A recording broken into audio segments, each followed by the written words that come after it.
ఈ వీడియోలో పేర్కొన్నటువంటి విషయాలు ఉద్యోగులలో అవగాహన ఏర్పరచడం కొరకు చేసినటువంటి ఉదాహరణలు మాత్రమే. ఎలక్షన్ కమిషన్ ఆఫ్ ఇండియా వారు ప్రత్యక్ష పద్ధతిలో ఇచ్చినటువంటి ట్రైనింగ్లోని విషయాలనే ప్రామాణికంగా తీసుకొని పాటించాల్సిందిగా కోరనైనది.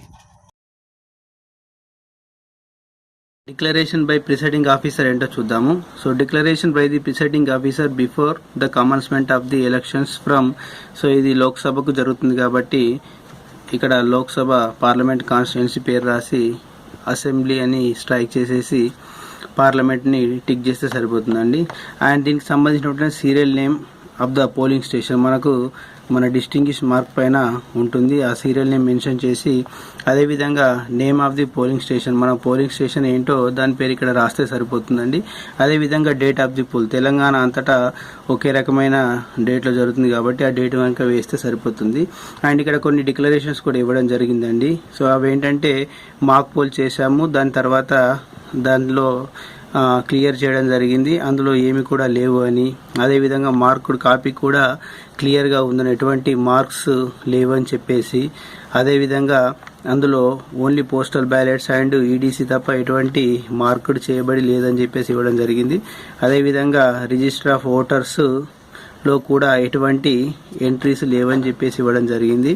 అదేవిధంగా ఆ పేపర్ సీల్స్ పైన నేను సిగ్నేచర్ చేశాను అని ప్రిసైడింగ్ ఆఫీసర్ డిక్లరేషన్ ఇస్తున్నాడు. దాంతోపాటు పోలింగ్ ఏజెంట్ సంతకాలు కూడా తీసుకుంటున్నామని చెప్పేసి డిక్లరేషన్ ఇస్తున్నాడు. అదేవిధంగా ఆ కంట్రోల్ యూనిట్ ఉన్నటువంటి స్పెషల్ ట్యాగ్ను దాని వెనకాల కూడా సిగ్నేచర్ చేస్తున్నామని, దాని వెనకాల పోలింగ్ ఏజెంట్ సిగ్నేచర్ కూడా తీసుకుంటున్నామని డిక్లరేషన్ ఇవ్వడం జరుగుతుంది. అదేవిధంగా ఈ స్ట్రిప్ సీల్స్ పైన కూడా సిగ్నేచర్ చేస్తూ పోలింగ్ ఏజెంట్ యొక్క సిగ్నేచర్ తీసుకుంటున్నామని చెప్పేసి డిక్లరేషన్ ఇవ్వడం జరిగింది.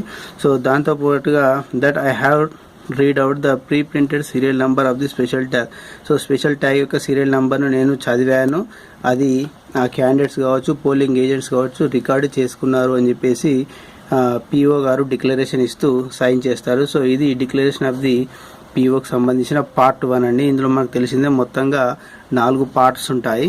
సో ఇప్పుడు మనం నింపింది పార్ట్ 1. వెనకాలనే signature of the polling agents, ఇక్కడ పోలింగ్ ఏజెంట్స్ సంతకం చేయడం జరుగుతుందండి. ఈ సంతకం చేసే వాళ్ళు ఏ క్యాండిడేట్ తరపున వచ్చారో ఆ క్యాండిడేట్ పేరు ఇక్కడ మనము రాయాల్సి ఉంటుంది, మనం కానీ వాళ్ళు కానీ. ఈ విధంగా ఎంతమంది పోలింగ్ ఏజెంట్స్ వస్తే అంతమంది వాళ్ళు తమ సంతకం చేసి పేరు రాయడం జరుగుతుందండి. ఎవరైనా పోలింగ్ ఏజెంట్స్ సంతకము చేయడానికి నిరాకరించినట్టయితే వాళ్ళను ఇక్కడ రాస్తారు. దాదాపుగా ఎవరు నిరాకరించే సందర్భం ఉండదు కాబట్టి ఇవి డ్యాష్గానే ఉంటాయి. సో ఇక్కడ మనము పోల్ జరిగినటువంటి డేటు, అదేవిధంగా డిక్లరేషన్ తీసుకున్నటువంటి టైంను మనం తీసుకుంటాము ఇక్కడ. అదేవిధంగా ప్రిసైడింగ్ ఆఫీసర్ సంతకం చేస్తారు. పార్ట్ 2 విషయానికి వస్తే ఈవీఎంలో ఏవైనా ఇబ్బందులు ఉన్నప్పుడు మరొక ఈవీఎం వాడినప్పుడు మాత్రమే ఈ పార్ట్ 2 ఫిల్ చేయడం జరుగుతుందండి. అదర్వైజ్ ఇట్ ఈజ్ క్లియర్లీ నిల్ అని చెప్పేసి అన్ని డ్యాష్ పెట్టేసి రాయడం జరుగుతుంది. సో ఇక్కడ మొత్తం పోలింగ్ ఏజెంట్స్ ఇవన్నీ కూడా డ్యాష్ పెట్టి రాయడం జరుగుతుందండి. సో ఇది పార్ట్ 2. పార్ట్ 3 అనేది declaration at the end of the పోల్ను సూచిస్తుందండి. సో పోల్ పూర్తయిన తర్వాత చేసేటువంటి డిక్లరేషన్ ఇది. సో ఇక్కడ మనం ప్రిసైడింగ్ ఆఫీసర్ సంతకం చేస్తారు అండ్ పోల్ క్లోజ్ అయినటువంటి టైము అండ్ డేట్ ఇక్కడ మెన్షన్ చేయడం జరుగుతుందండి. అదేవిధంగా దీంట్లో ఒక స్పెషల్గా ఇవ్వడం జరిగింది, accounts of voters recorded of in form 17C అనేది వాళ్ళకు ఎంట్రీ చేయడం జరిగింది, అదేవిధంగా ఇవ్వడం జరిగింది అని చెప్పేసి ప్రిసైడింగ్ ఆఫీసర్ ఇక్కడ డిక్లరేషన్ ఇస్తారు. అదేవిధంగా ఇక్కడ received and attested copy of entries in form 17C, so form 17C తీసుకున్నామని చెప్పేసి పోలింగ్ ఏజెంట్లు సంతకం చేస్తూ వాళ్ళకు సంబంధించినటువంటి క్యాండిడేట్ పేరు రాస్తారు. సో పోలింగ్ ఏజెంట్స్ ఈ విధంగా సంతకం చేస్తూ వాళ్ళకు సంబంధించినటువంటి క్యాండిడేట్ పేరు రాయడం జరుగుతుందండి. అదేవిధంగా ఎవరైతే నిరాకరిస్తారో, ఏది ఫామ్ 17C తీసుకోవడం నిరాకరిస్తారో వాళ్ళు ఇక్కడ సైన్ చేయడం జరుగుతుంది. సాధారణంగా ఇవన్నీ కూడా నిల్లే ఉంటాయండి. సో దీన్ని సమర్థిస్తూ ప్రిసైడింగ్ ఆఫీసర్ ఇక్కడ సంతకం చేయడం జరుగుతుంది. పార్ట్ 4 విషయానికి వస్తే ఇది declaration after the sealing of the voting machine అని. సో ఓటింగ్ మిషన్ సీల్ చేసిన తర్వాత ఇచ్చేటువంటి డిక్లరేషన్. సో దీంట్లో కూడా డేట్ అండ్ టైం ఇక్కడ మెన్షన్ చేసేసి ప్రిసైడింగ్ ఆఫీసర్ సైన్ చేయడం జరుగుతుంది.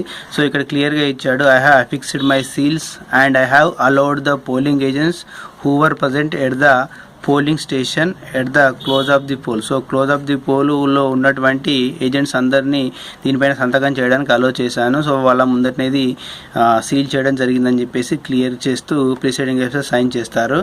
అండ్ దానిపైన వాళ్ళ ఏజెంట్స్ యొక్క సంతకాలు కూడా తీసుకోవడం జరుగుతుంది. ఇక్కడ ఏజెంట్ సంతకం చేసేసి వాళ్ళకి సంబంధించినటువంటి క్యాండిడేట్ పేరు రాయడం జరుగుతుందండి.